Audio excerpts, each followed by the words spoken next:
हनुमान जी, हम सबको पता है कि वो श्री राम के कितने बड़े भक्त थे। हम सबको पता है कि उन्होंने लंका में जाके आग लगाई, भगवान श्री राम की मदद की, माता सीता को ढूँढने में, लक्ष्मण जी के लिए संजीवनी बूटी लेकर आए और इससे अतिरिक्त अपने जीवन काल में अलग-अलग महाचमत्कार किए अपने भक्तों को लेकर और अपने जीवन में महापराक्रम भी किए उन्होंने। उन्हीं के ऊपर लिखी गई हनुमान चालीसा, क्यों कहा जाता है कि इसको गाने से स्वयं हनुमान जी आते हैं। हनुमान जी, हम सब जानते हैं कि शैव पुराण के अनुसार हनुमान जी भगवान शिव जी के ही अंश थे। उन्हीं का एक अवतार थे, इसलिए उनको रुद्र अवतार भी कहा जाता है। हनुमान जी ऊर्जा का प्रतीक है, हनुमान जी ब्रह्मचर्य का प्रतीक है, हनुमान जी एक महान संत है और एवं हनुमान जी एक महान भक्त है। हनुमान जी का जीवन हम सब जानते हैं कि उन्होंने बचपन में स्वयं सूर्य को निगल लिया था।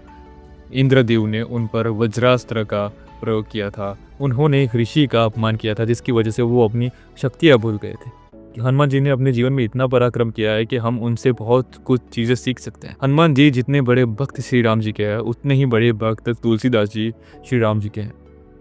इसीलिए तुलसीदास जी ने स्वयं हनुमान जी के ऊपर हनुमान चालीसा लिखी। रामचरितमानस जो अवधी भाषा में लिखी गई उसका ही एक भाग है हनुमान चालीसा, जो अवधी भाषा में लिखी गई, क्योंकि तुलसीदास जी को हनुमान जी के बारे में बहुत कुछ वर्णित करना था, तो इसलिए उन्होंने एक पूरी चालीसा ही बना डाली, जो 40 चालीसा में गिनती है उसकी।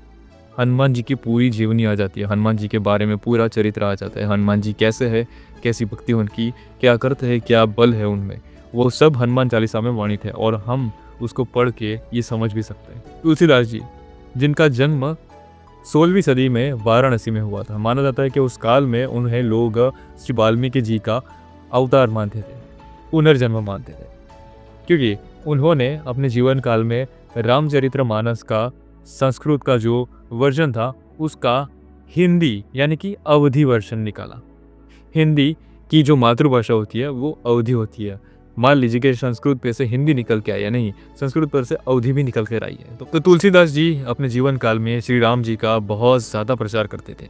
रामलीला की शुरुआत की अपने दौर पे और वहीं से रामलीला को नाट्य रूप में प्रदर्शित करने की परंपरा शुरू हुई है। तो तुलसीदास जी ने यही कार्य किया है। रामचरितमानस में उन्होंने अवधी भाषा में पूरी रामचरितमानस लिखी और उन्हीं का एक भाग हनुमान चालीसा हमें प्रस्तुत करके दिया, जो आज हम सबको हनुमान जी के साथ जोड़ने का कार्य करती है। चालीसा में इतनी शुद्धता है कि स्वयं माना जाता है कि भगवान हनुमान जी इस चालीसा को सुनकर आते हैं।